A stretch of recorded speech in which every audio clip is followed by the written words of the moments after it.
बड़ा मुद्दा देख रहे हैं आप, मैं हूं आपके साथ शमशेर सिंह। नो हिंसा के बाद स्थिति में सुधार जरूर हो रहा है, लेकिन सियासी दलों की तरफ से नूह के रास्ते यानी नूह जाने की होड़ मची है। कल कांग्रेस ने जाने की कोशिश की, लेकिन धारा 144 का हवाला देकर प्रशासन ने रोक दिया। आज आम आदमी पार्टी और बीजेपी ने जाने का प्लान बनाया। आपके डेलीगेशन को जाने की इजाजत नहीं मिली, वहीं बीजेपी का डेलीगेशन जिसको जाने की अनुमति मिल गई, जिस पर विपक्ष लगातार सवाल उठा रहा है। आज बड़ा मुद्दा में चर्चा इसी पर करेंगे, लेकिन उससे पहले आपको यह रिपोर्ट दिखाते हैं।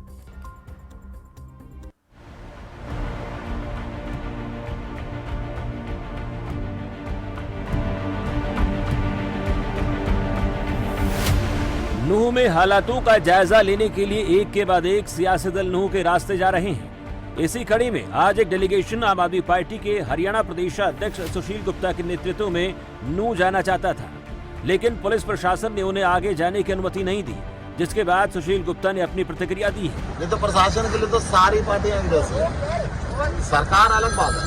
मुख्यमंत्री जाना चाहता है जाए, उप मुख्यमंत्री जाना चाहता है जाए, गृह मंत्री जाना चाहता है जाए, परंतु बीजेपी के पार्टी के लोग जाए और बाकी पार्टियों को रोक दिया जाए, ये चीज ये मैं स्पष्ट है। हम वहाँ पे हिंदुओं से भी मिलना चाहते हैं, हम मुसलमानों से भी मिलना चाहते हैं, हम मंदिर में भी जाना चाहते हैं, हम मस्जिद में भी जाना चाहते हैं। हम एक शांति की अपील करना चाहते हैं कि मैं मिल के रहो, डरो मत, ये देश तुम्हारा है और तुम इस देश के बासिंदे हो, देश के लोग तुम्हारे साथ हैं, किसी प्रकार के भय की जरूरत नहीं। वहीं बीजेपी का डेलीगेशन नूह हिंसा के हालातों में कितना सुधार हुआ, ये जानने के लिए नूह जाने के लिए निकला, जिसका नेतृत्व हरियाणा बीजेपी के प्रदेश अध्यक्ष ओम प्रकाश धनखड़ कर रहे थे। इस दौरान खबर फास्ट ने जब उनसे सवाल किया कि कल कांग्रेस के डेलीगेशन को जाने की अनुमति नहीं दी गई, तो क्या आप जा पाएंगे? साथ ही उन्होंने नूह दौरे के बाद मीडिया के सवालों का जवाब दिया। सुनते हैं क्या कह रहे हैं ओम प्रकाश धनखड़। सर क्या कहना चाहेंगे? आज अपनी जत्थे को रोका गया। अभी जा रहे हैं, अधिकारी कौन है एक बार पूछते हैं, उससे बात करते हैं, फिर आगे बढ़ते हैं। देखिए सर, ये अनुमान लगा गया, स्पिन रोका गया है, कोई भी राजनीतिक दल यहाँ आगे नहीं जा सकता। कल भी कांग्रेस का जो दल आता है, यहाँ प्रतिनिधि मंडल आता है, वो रोक दिया गया। देखिए, रोजाना स्थितियां बदलती रहती हैं। कल का दिन कल का था, आज का दिन आज का है, आगे और बेहतरी की तरफ लगातार बढ़ते रहते हैं। ये समाज के भी जो लोग मिले, दोनों वर्गों के, उनकी भी ये अपेक्षा है कि जो मूल षड्यंत्रकारी हैं, चाहे वो सोशल मीडिया के माध्यम से उन्होंने बढ़ाया, चाहे घूम फिर के बढ़ाया, चाहे वो कांग्रेस पार्टी से जुड़े हुए हैं, चाहे आप पार्टी से जुड़े हुए हैं, कोई भी बख्शा नहीं जाना चाहिए, क्योंकि मेवात का मूल स्वभाव भाईचारे और शांति का है। मेवात विकास के रास्ते पर आगे बढ़ रहा था। दूसरी तरफ नूह के डीसी धीरेन्द्र खड़गटा ने नूह हिंसा के हालातों के साथ साथ राजनीतिक दलों के नेताओं के नूह दौरे पर साफ शब्दों में कहा कि किसी भी राजनीतिक दल को नूह दौरे की इजाजत नहीं है। हम सभी पॉलिटिकल पार्टी से एक ही आग्रह करना चाहेंगे कि आपका अभी मेवात में आना उचित नहीं है, क्योंकि अभी जो सिचुएशंस हैं धीरे धीरे नॉर्मलाइजेशन की तरफ आ रही है। मेवात की जो जनता है वो आपस में खुद मिलके पीस डायलॉग कर रही है और लगातार वो खुद न सिर्फ प्रशासन के इंटरवेंशन से बल्कि अपने लेवल पे भी पंचायतें वो कर रही है, and they are doing the things. मेरा आप सबसे रहेगा कि एक बार हालात सामान्य होने दीजिए, then you can come over with social delegation, political delegation, even individuals are welcome over here for any kind of activity. किसी भी डेलीगेशन को परमिशन नहीं दी गई है। मैं आपको बताना चाहूँगा, क्लियर देना चाहूँगा, हमने सभी पॉलिटिकल पार्टीज को ये कहा है कि देखिए अभी सेंसिटिव है, हम किसी तरह की आपको अलाउ नहीं करना चाहते। अगर आपको प्रशासन से बात करनी तो we can meet at the rest house. BJP नेताओं के प्रतिनिधिमंडल को नूह जाने की इजाजत मिलने पर विपक्ष का आरोप है कि विपक्ष के नेताओं को नूह जाने की इजाजत क्यों नहीं दी जा रही है, जरूर सरकार को छिपाना चाहती है। खैर, नूह के जख्मों पर मरहम लगाने का दावा करने वाले सभी सियासी दल एक दूसरे पर बयानों से निशाना साध रहे हैं, लेकिन सवाल बड़ा है कि क्या ये सिर्फ सियासी दौरे और मापदंड दोहरे हैं। खबर फास्ट के लिए सूरज दुहन की खास रिपोर्ट।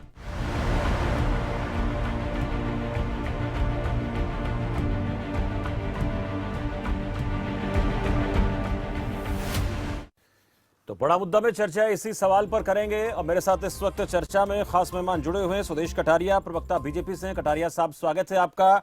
बजरंग दास गर्ग कांग्रेस पार्टी प्रवक्ता है। गर्ग साहब, बहुत स्वागत है आपका। ओंकार सिंह इनेलो प्रवक्ता मेरे साथ, तो ओंकार सिंह जी स्वागत है। नरेश शर्मा आम आदमी पार्टी प्रवक्ता मेरे साथ, नरेश जी आपका भी बहुत बहुत स्वागत है इस चर्चा में। मैं पहला सवाल आज आम आदमी पार्टी के प्रवक्ता से करना चाहूंगा, क्योंकि डेलीगेशन आज आम आदमी पार्टी का जाना चाह रहा था, लेकिन उन्हें जाने से रोक दिया गया। हालांकि जब इस पूरे मामले को लेकर हम देखें बीजेपी के डेलीगेशन को, तो वो जरूर वहां पर गया, आम आदमी पार्टी की प्रतिक्रिया जरूर सामने आई, लेकिन आपको रोका जाना और बीजेपी का चला जाना, इस पर क्या कहती है आम आदमी पार्टी? शमशेर जी, सबसे पहले तो जो ये हिंसा हुई उसके लिए सांत्वना सबको है, पूरे प्रदेश को और पूरे देश को। एक बड़ी दुखद घटना जो है हमारे देश के अंदर घटी, पूरा देश जल रहा है। आपको पता है कि मणिपुर के अंदर क्या हुआ, आपको पता है कि अभी नूह के अंदर क्या हुआ, और उससे पहले भी देखते थे आप, जहां भी चुनाव होते थे उससे पहले बीजेपी के ये हथकंडे अपनाए जाते थे। बंगाल की न्यूज आप हर समय देखते थे पहले कि वहां पे ये दंगे हो रहे हैं, इतने लोग मारे गए। लेकिन आज जब सरकार बदली, सुख और शांति है। आपने देखा कि दिल्ली में जैसे इलेक्शन हुए थे, दिल्ली के इलेक्शन, उसके बाद माननीय अरविंद केजरीवाल जी की सरकार बनने के बाद में बीजेपी ने फिर से दंगे करवाए थे, वो भी प्री प्लान। मतलब एक देश के अंदर एक ऐसा माहौल बना दिया जहां पे इलेक्शन होते हैं, वहां से पहले ही ऐसी सिचुएशन क्रिएट कर देते हैं कि वहां पे दंगे स्टार्ट हो जाते हैं। तो ये प्री प्लानिंग क्या चल रही है। और सबसे बड़ी बात आप ये देखिए कि डेलीगेट्स के लिए खुद अभी जैसे आपके चैनल से पता चला कि प्रशासन ने क्लियरली बोला कि कोई भी पॉलिटिकल पार्टी को they are not allowed to going inside Nuh. तो उसके अंदर प्रॉब्लम क्या हुई, जब आप खुद प्रशासन बोल रहा है कि हम किसी को अलाउड नहीं कर रहे, बाकी को वापस भेज रहे हो आप बॉर्डर से, लेकिन बीजेपी के जितने भी लीडर्स हैं उनकी 2 गाड़ियों के लिए अलाउड भी किया आपने। और अभी आपने माननीय धनखड़ जी का भी बयान सुना कि कल की परिस्थिति और थी और आज की परिस्थिति और है। तो मतलब परिस्थिति आपके लिए अलग हो गई और पार्टीज के लिए अलग हो गई। आपने कल कांग्रेस को जाने दिया, तो वो परिस्थिति कल कांग्रेस के लिए थी, ठीक है। आज अगर हमारी पार्टी से माननीय सांसद जी और हमारे प्रदेश अध्यक्ष जी जा रहे थे, तो उनके लिए, आपके लिए जो परिस्थिति थी वो आज उनके लिए परिस्थिति होनी चाहिए। मतलब आपको लिखित में किसने ऑर्डर दे दिया और हमारे को, हम लोगों ने लेटर लिख के दिया हुआ है कि हमें वहां जाने दिया जाए। हम तो चाहते थे कि हम तो आपके साथ भी चले जाते, हमने मना नहीं किया। अगर आप हमें इनवाइट करते, आप वहां पे बॉर्डर से एक ही रास्ता है, आप हमें बोलते कि हम भी साथ चलते। आपने दुख में शरीक होने के लिए अगर किसी के साथ प्रॉब्लम है। और सबसे बड़ी बात ये देखिए कि आप जो वहां पे ये जो भर्ती कर रखे हैं, हमने देखो पहले तो एक पुलिस की जिम्मेवारी होती है, पुलिस के बाद में होमगार्ड सर्विसेज को जो है एक तो प्रॉपर ट्रेनिंग नहीं दे रहे हैं। सबसे पहली बात आप कॉन्ट्रैक्ट के ऊपर तो रख लेते हैं, देखते हैं कि उनको कोई, चले नरेश, इस पर हम आगे बात करेंगे, पुलिस की ट्रेनिंग पर भी बात करेंगे, लेकिन आपने एक सवाल उठाया, सवाल का जवाब लेंगे कटारिया साहब से। लेकिन उससे पहले एक रिएक्शन ओंकार सिंह जी से, बजरंग दास जी से ले लेते हैं। बजरंग दास गर्ग, आपसे जानना चाहता हूं कि कल परिस्थितियां कुछ और थी, आप लोगों को रोका गया था, लेकिन आज की परिस्थितियों को देखें तो वो परिस्थितियां कहीं और दूसरी नजर आती हैं। स्पष्ट कहा ओम प्रकाश धनखड़ ने, इसलिए आप लोगों को कल रोका गया था। एक सबसे पहले मैं आपके चैनल के माध्यम से उसकी घोर निंदा करता हूं और बहुत दुखदाई ये वारदात हुई है जी। और जहां तक कि भारतीय जनता पार्टी का सवाल है, जो सबको पता है, इनका काम है कि दंगे के आड़ के अंदर राजनीति करना। जब जब चुनाव होते हैं, ये हिंदू मुसलमान मंदिर मस्जिद ये करते हैं ताकि हम वोट की खेती कर सके। जब हम वहां गए थे, राहुल गांधी जी ने एक दिन पहले हमारी मीटिंग लेके 9 सदस्यीय दल हमें वहां भेजा था, उस 9 में मैं भी शामिल था। इतनी भारी भरकम पुलिस फोर्स वहां लगाई गई, हमें पहले 9 आदमी को इजाजत दी गई, हमने रिटर्न में लेटर दिया, रिटर्न में हमने बात की, 9 व्यक्ति को हमें परमिशन दी गई। जब हम वहां नू में एंट्री करने लग गए, इतनी भारी पुलिस फोर्स लगा दी, हमें रोक लिया गया। उन्होंने क्या कहा, बोला आप आगे नहीं जा सकते। तो भाई कहां जा सकते हैं? तो 9 आदमी परमिशन किस बात की है? बोला परमिशन इस बात की है आपकी, आप रेस्ट हाउस में आ जाइए, आप अफसर से बात कर लीजिए। तो हमने अफसरों से क्या करना, अफसरों से बात तुम्हारी टेलीफोन पर हो रही है, एडीजीपी अपने सीआईडी से बात हो रही थी, ममता मैडम से जो बात हो रही थी, डीसी से बात हो रही थी। हमें तो पीड़ित परिवार से मिलना है, जिसकी दुकान जली है, जिसका मकान जला है, मंदिर में जाना है, मस्जिद में जाना है, भाईचारा कायम करना। हम शांति के दूत बनके हम जा रहे थे, मगर मतलब हमें रोका गया। और आज बड़े दुख के साथ कहना पड़ता है, भारतीय जनता पार्टी का 2 मुखा चेहरा है, हमारे लिए तो रोक है, किसी भी सामाजिक संस्था के लिए रोक है, मगर जो दंगे करने वाले हैं, दंगे करवाने वाले हैं, उनके लिए छूट है। मैं पूछना चाहता हूं, दंगे करने वाले हैं, दंगे करवाने वाले हैं, साजिश करने वाले हैं, उन पर कार्रवाई क्यों नहीं? खुला नाम आ चुका है एक व्यक्ति के खिलाफ, राजस्थान के अंदर दंगे करवाने में, हत्या करवाने का मुकदमा दर्ज है, हरियाणा में दर्ज है, वो खुला मीडिया के अंदर बयान दे रहा है, चैलेंज कर रहा है। जब राजस्थान पुलिस उसको पकड़ने आती है, हरियाणा पुलिस उसको पकड़वाने की बजाय उल्टा राजस्थान पुलिस के ऊपर मुकदमा दर्ज करती है। आपके सामने आज तक पुलिस प्रशासन ने उसको गिरफ्तार नहीं किया, उसको पूछताछ के अंदर बुलाया नहीं। एक आदमी बजरंगी भाई बोलता है, आपका दामाद आ रहा हूं नूह के अंदर, मेरा स्वागत करो। कौन भड़का रहा है? कौन व्यक्ति है दंगे भड़काने वाले? सारा देश जानता है। दंगे के अंदर पूरा देश को जलाने वाले हरियाणा को चौथी बार जलाया गया, एक बार नहीं, ये चौथी बार हरियाणा जलाया गया है। ठीक है, हम शांति के दूत हैं, हम देश के अंदर शांति चाहते हैं, प्रदेश में शांति चाहते हैं। और आपके चैनल के माध्यम से मैं अपील भी करूंगा, नूह की जनता से, प्रदेश की जनता से भाईचारा बनाए रखे। हिंदुस्तान वो देश है, हिंदू मुस्लिम सिख ईसाई आपस में है, भाई भाई का संदेश देते आए। ठीक है गर्ग साहब, खून एक है। ओंकार सिंह जी के पास चलते हैं। ओंकार सिंह जी से जरा प्रतिक्रिया ले लेते हैं। इस पूरे प्रकरण को लेकर सियासी दलों के अंदर एक होड़ सी देखी जा रही है, सब जानना चाहते हैं।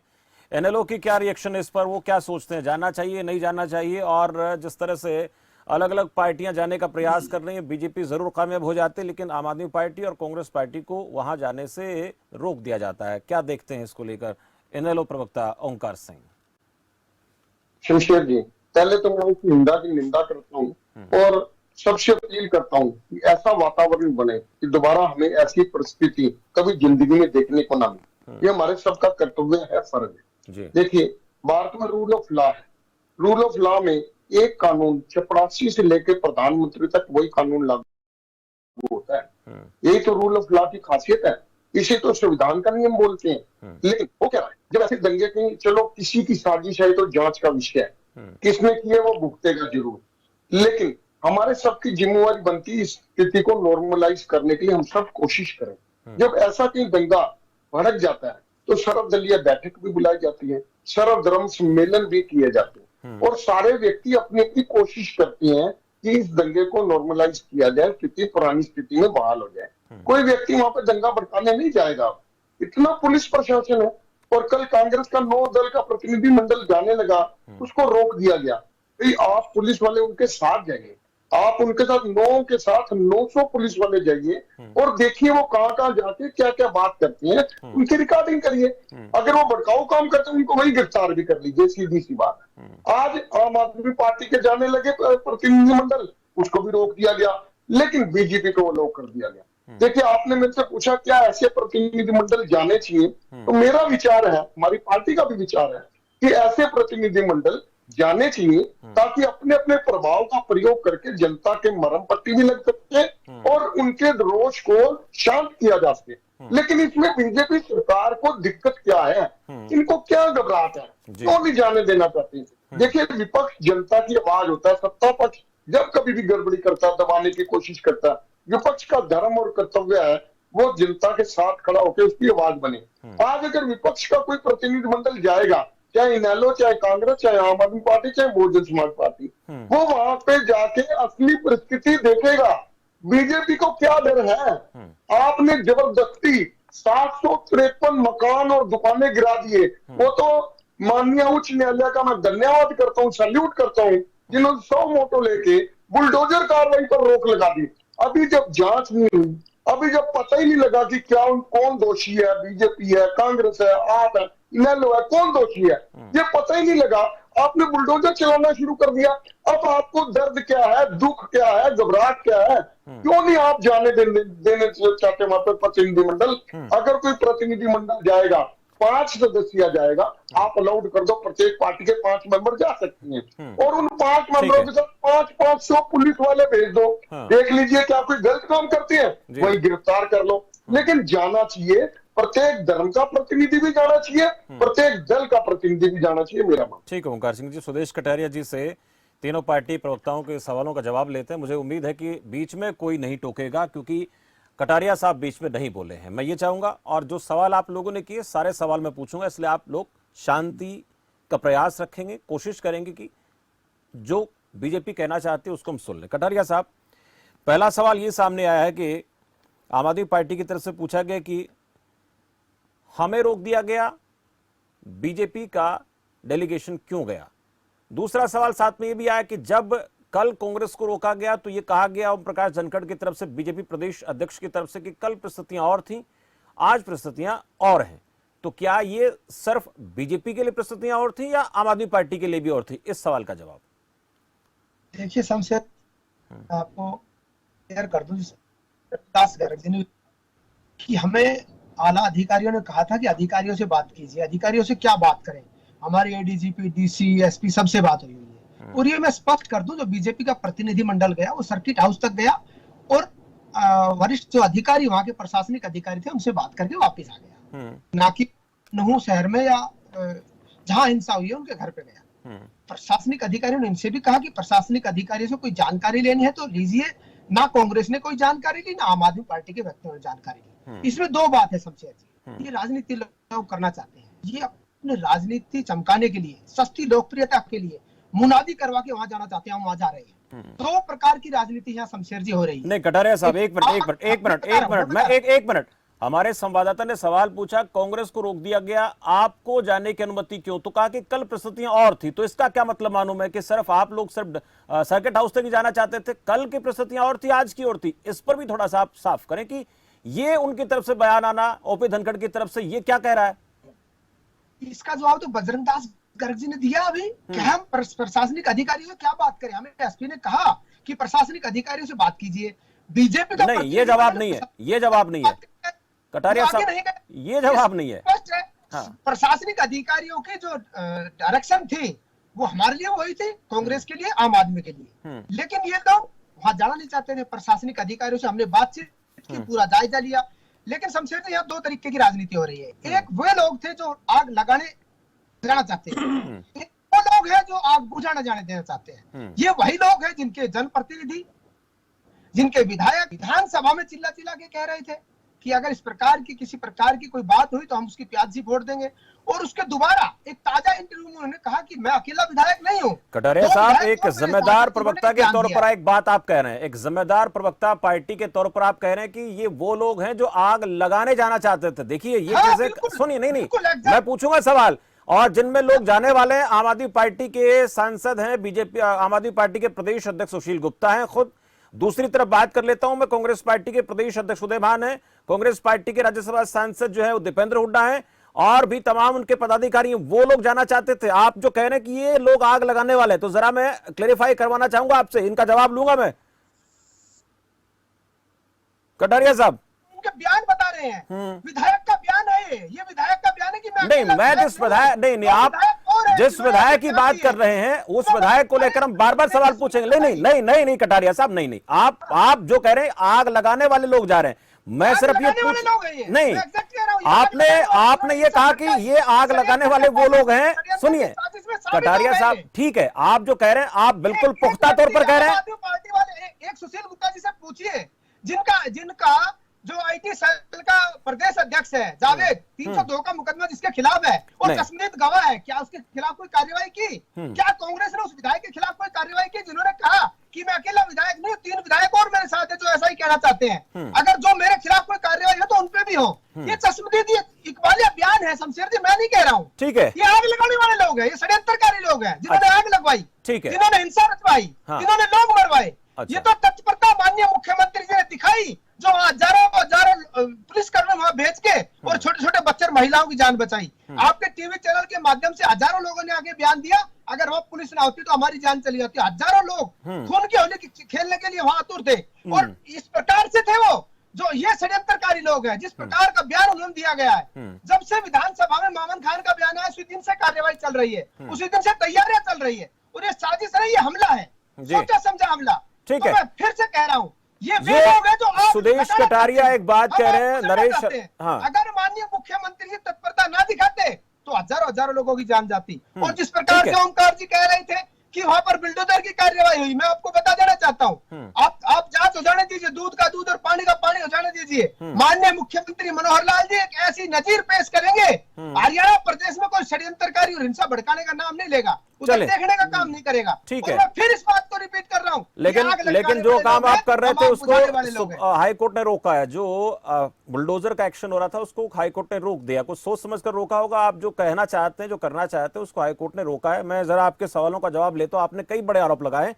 नरेश शर्मा, आप लोग हिंसा भड़काने जा रहे थे, आप लोग हिंसावादी लोगों को बढ़ावा देते हैं, इसलिए आप लोगों को रोका गया। यहां पर बीजेपी का कहना है, दावा है कि हम जो है लोगों से मिलने नहीं गए थे, हम तो सब सर्किट हाउस तक गए थे और वहां पर ही अधिकारियों से, प्रशासनिक लोगों से बात करके आ गए थे। हालांकि सवाल मेरा है वो पूछूंगा कटारिया साहब से, लेकिन उससे पहले आपका रिएक्शन क्या है? शमशेर जी, एक शेर सुनाता हूं। बागवा ने अनोखा सितम ईजाद किया, बागवा ने अनोखा सितम ईजाद किया, अपना आशिया फूंक के पानी को बहुत याद किया। तो इसमें आपको खुद ही पता चल जाएगा कि कौन आग लगा रहा है अपने आशिया को और कौन पानी के लिए तरस रहा है। तो यही हाल बीजेपी कर रही है। कटारिया दंगों को कटारिया साहब, आप बीच में नहीं, उसके बाद में बीच में नहीं, कटारिया साहब, पहले आप सुन लीजिए। मैंने किसी को नहीं बोलने दिया। आपके बीच में नहीं बोला, कटारिया साहब आपके बीच में पहले क्लियरली बोल दिया गया था। मैंने आपने एक सवाल पूछा, एक बार क्लियर कर दीजिए। कटारिया साहब आपने सवाल पूछा था कि ये हिंसा भड़काने वाले लोग, मैंने सवाल पूछ लिया। देखिए मैंने सवाल, आपने कहा मैंने सवाल पूछ लिया, अब आपने कांग्रेस से सवाल किया, वो पूछूंगा, इसलिए आप क्यों बोल रहे हैं? मैं बोल रहा हूं, पूछ रहा हूं आपका सवाल, बोलिए नरेश शर्मा।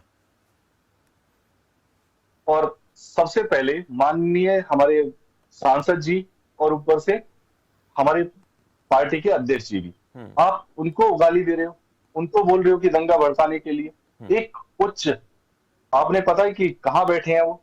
तो ये कह रहे हैं कि आईटी सेल के आपके लोग हैं, आपकी पार्टी के कुछ नेता हैं, नो में हिंसा भड़काने का आरोप लगा है, ये कहना चाहते हैं, उसके पीछे कारण बता रहे हैं।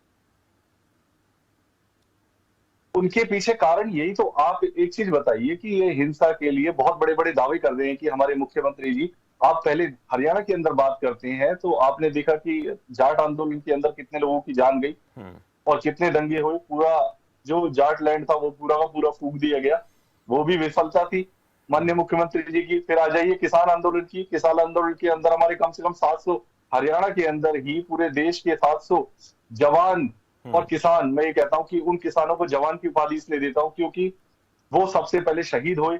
वो 700-800 आदमी की जिम्मेवारी कौन, हरियाणा सरकार के अंदर कौन लेगा? एक एक व्यक्ति की जान की कीमत है इस देश के अंदर, लेकिन आप वो जान की कीमत को कुछ वैल्यू नहीं है, आपके लिए सिर्फ राजनीति होती है। फिर आपने देखा कि किसान आंदोलन के बाद जाट आंदोलन था और भी हजारों, मतलब कितने लोगों की जान लेंगे आप इस राजनीति के चक्कर में?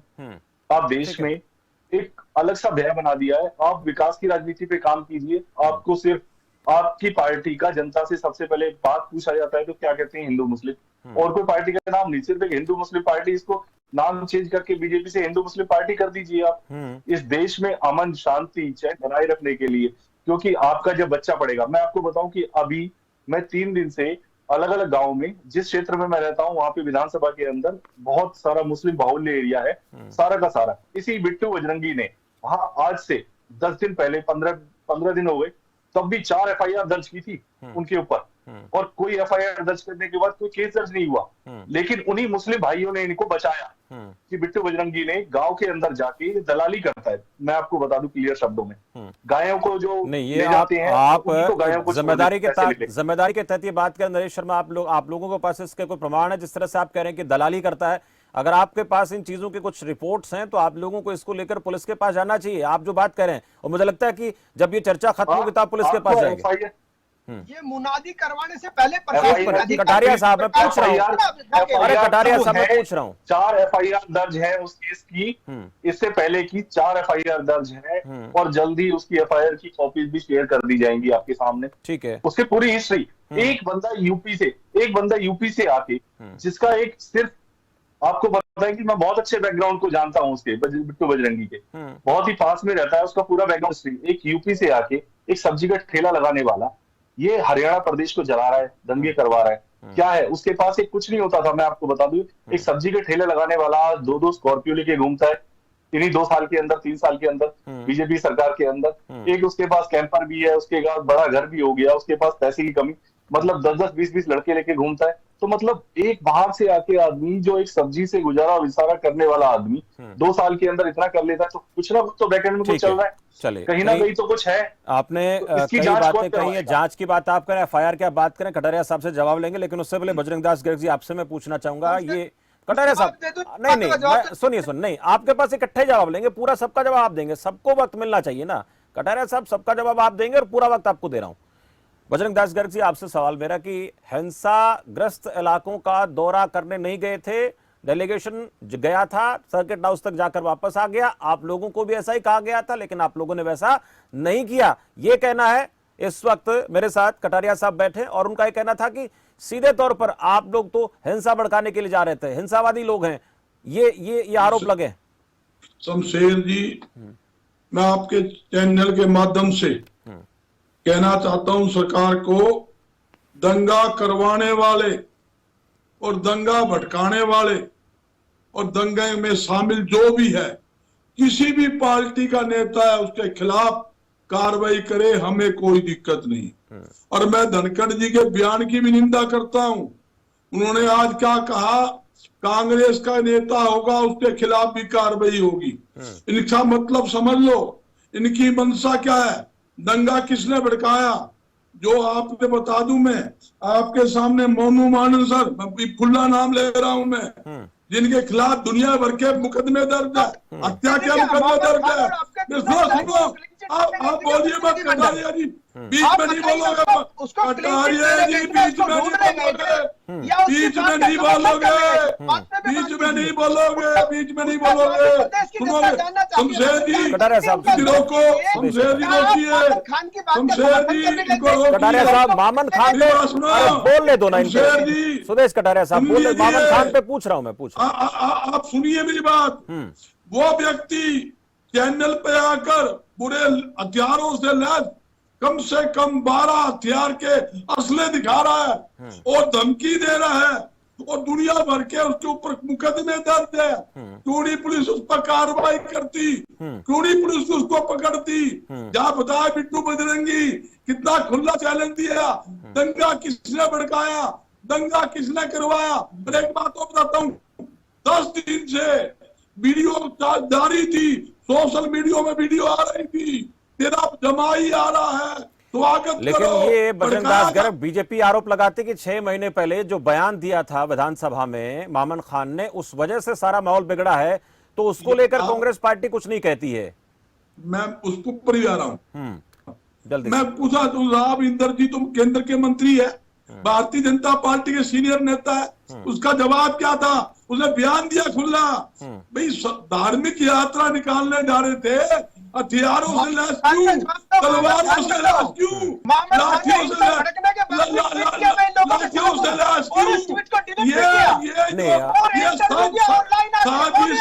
आप बीजेपी पर आरोप लगा देते हैं बजरंग दास गर्ग।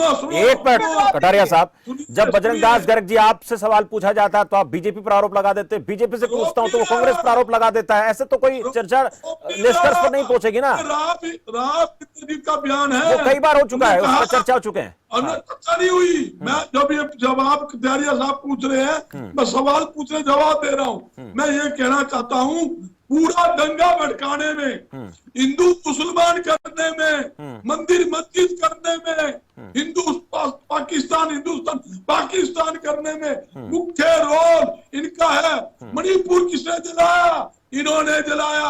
मणिपुर के अंदर हमारी माताओं बहनों के साथ कितनी बदतमीजी हो रही है। प्रधानमंत्री आज मुंह के तमाशा देख रहे हैं, एक बयान भी उन्होंने नहीं दिया। 750 किसान ठीक है, मरवा दिए। ठीक है बजरंग दास जी, वक्त का थोड़ा ध्यान रखना। अब एक सवाल प्रधानमंत्री का नहीं, ओंकार सिंह जी से पूछ लेते हैं। बजरंग दास जी, ओंकार सिंह जी से पूछ लेते हैं। ओंकार सिंह जी, डेलीगेशन को लेकर आप सवाल पूछ रहे थे कि भाई इसमें तो सभी पार्टी के 5-5, 7-7 लोगों को जाने की इजाजत होनी चाहिए, हालांकि उसको लेकर भी कटारिया साहब की तरफ से स्पष्ट जवाब नहीं आया है। लेकिन ये सीधे तौर पर कह रहे हैं कि देखिए, हम आने वाले दिनों में जिन लोगों ने भी इस प्रकार की हिंसा फैलाई है उनके खिलाफ कार्रवाई होगी। और ये भी कह रहे हैं कि प्रदेश में हालात बिगड़ जाते अगर सीएम समय पर संज्ञान नहीं लेते तो। शमशेर जी, बहुत अच्छी बात है कटारिया साहब ने कही। इस सब पे कार्रवाई हो, चाहे दोषी किसी भी पार्टी का हो, इसमें किसी को कोई इतराज नहीं। दूसरा, इन्होंने कहा कि अगर मुख्यमंत्री समय पर काम ना करते तो हजारों हजार लोग मर जाते। देखिए, उप मुख्यमंत्री दुष्यंत चौटाला जी का बयान आया, आप जरा सुन लीजिए। उन्होंने बोला कि मुझे सुबह ही पता था यह दंगे होंगे और मैंने खुद एडीजीपी से बात करी और उनको बोला कि भिवानी के एसपी की ड्यूटी यहाँ लगाइए। अगर उप मुख्यमंत्री को मालूम है तो क्या मुख्यमंत्री को मालूम नहीं? कहाँ पे हुई गलती, कहाँ इनका फेलियर हुआ, ये तो ये देखेंगे। सत्ता में ये लोग बैठे हैं। एक बात कहना चाहूंगा, 2014 के बाद ऐसा क्या हुआ शमशेर जी, भाई भाई का दुश्मन बन गया। क्यों हिंदू मुस्लिम को नहीं देखना चाहता, मुस्लिम हिंदू को नहीं देखना चाहता? ऐसी परिस्थितियां पैदा ही क्यों हुई? चौथी बार जला हमारा है, पहली बार जाट आंदोलन में, फिर रामपाल के आंदोलन में, फिर राम रहीम के आंदोलन में और अब नौ हिंसा में। हम ये बार बार जलना नहीं चाहते, हम ये चाहते हैं, हम शांतिपूर्ण रहना चाहते हैं। हमने 1947 देखा है, दोबारा 1947 ना दिखाए। आज आप बच्चे से पूछ लीजिए कि किसकी गलती है, वो कहेगा चुनाव आने वाले हैं, ये तो होना ही है। वो ये जवाब देगा, बच्चा भी जवाब देगा, किसी भी पार्टी का हो, वो कहेगा आगे चुनाव आने वाले हैं, दंगे फिर होंगे, फिर पुलवामा कांड की कोशिश होगी, फिर हिंदू मुसलमान होगा। ऐसा क्यों? शमशेर जी देखिए, बहुत बड़ा प्रश्न है, ये हमारे अस्तित्व का प्रश्न है। और एक चीज कहना चाहूंगा, हम सिख धर्म के लोग मात्र 1.5% है, हमें किसी से खतरा नहीं है। क्यों? क्योंकि हमारे मन साफ है। लेकिन हिंदू भाई 80% है। सुदेश कटारिया से जवाब, सुदेश कटारिया साहब, तमाम प्रसंग आए हैं, इनको लेकर जल्दी से आप अपनी बात रखें। ठीक है, सब भाइयों से अपील करूंगा, सुदेश कटारिया, एक बात पर रहे, अव्वल अल्लाह नूर पाया कुदरत के सब बंदे, एक नूर से सब जग उपजा, कौन पले को बंदे। कोई धर्म माड़ा नहीं है, सभी धर्म अच्छे हैं, कुछ धर्म माड़े हैं, उनकी पहचान करो। जी, रिएक्शन आप कहना चाह रहे थे, तुरंत अपनी बात रखें। जी देखिए, सबसे पहले तो बजरंग दास गर्ग जी ने मामन खान और दोनों विधायकों के खिलाफ कुछ भी नहीं कहा, जिन्होंने विधानसभा में बयान देने के बाद एक इंटरव्यू में कहा कि मैं अकेला नहीं, 3 विधायक और जब खून की होली खेली जा रही थी तो ट्वीट किया उन्होंने, लोगों के साथ हूँ। और ट्वीट करने के बाद 1 घंटे बाद वो डिलीट भी किया और उन्होंने ये आके कहा ये मैं अकेला विधायक नहीं हूँ, मेरे साथ 2 विधायक हो रहे हैं। उसके खिलाफ कांग्रेस ने कोई कार्रवाई की नहीं की। तो मैं फिर से दोहरा रहा हूँ इस बात को, ये आग लगाने वाले लोग हैं, ये हिंसा भड़काने वाले लोग हैं, षड्यंत्रकारी लोग हैं, ये सारे चोर मौसेरे भाई हैं। और अभी नरेश शर्मा जी, आम आदमी पार्टी के प्रवक्ता, कह रहे थे कि इतने गरीब आदमी से इस प्रकार का व्यक्ति किस प्रकार बन गया। अरे भाई, जो एक व्यक्ति टूटी चप्पल में और वैगनार में आया था, वो आज 80 करोड़ के बंगले में कैसे पहुंच गया? पूरा देश जानना चाहता है। आपसे भी भ्रष्टाचारी पार्टी, आपके नेता से भ्रष्टाचारी कोई हो सकता है? एक व्यक्ति जेल में पड़ा है, दूसरा व्यक्ति 80 करोड़ के बंगले में रह रहा है, वो किस प्रकार से गरीब से अमीर आदमी बन गया? ये बात में जवाब दे। और सस्ती ऐसी इस प्रकार की हिंसा के बाद, इस प्रकार के षड्यंत्र के बाद, और हरियाणा प्रदेश में जब ऐसा माहौल हो तो कम से कम इस पे राजनीति नहीं करनी चाहिए, सियासत नहीं होनी चाहिए, यही इस चर्चा का निष्कर्ष। राजनीति ना करें। और जैसे कि एक बात कही थी यहाँ पर ओंकार सिंह जी ने कि अगर किसी डेलीगेशन को जाने की वहां पर अनुमति मिलती है तो अगर कोई सुरक्षा हवाले से कोई दिक्कत नजर आती है तो ऐसा होना चाहिए कि वहां पर पुलिस प्रशासन के साथ जाए।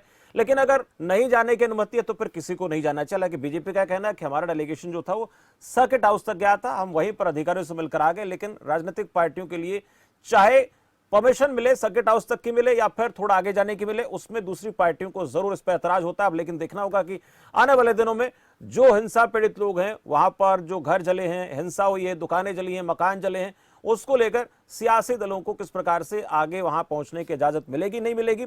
पर फिलहाल जो वहां के डीसी, उनका कहना था कि किसी पार्टी को वहां जाने की इजाजत नहीं है। और इसमें भला भी है क्योंकि प्रशासन अपना काम कर रहा है, अपने तरीके से चीजों को मैनेज कर रहा है, सुख शांति स्थापित करने के प्रयास हो रहे हैं और आपस के भाईचारे को बढ़ाने की कोशिश है और वो बनने का प्रयास जो है सफल होना चाहिए। शुक्रिया आप सबका मेरे साथ चर्चा में जुड़ने के लिए। और फिलहाल चर्चा में भी इतना ही, मेरे साथ बने रहे इसके लिए आपका धन्यवाद। और देश दुनिया की तमाम खबरें देखने के लिए आप देखते हैं खबर फास्ट। नमस्कार।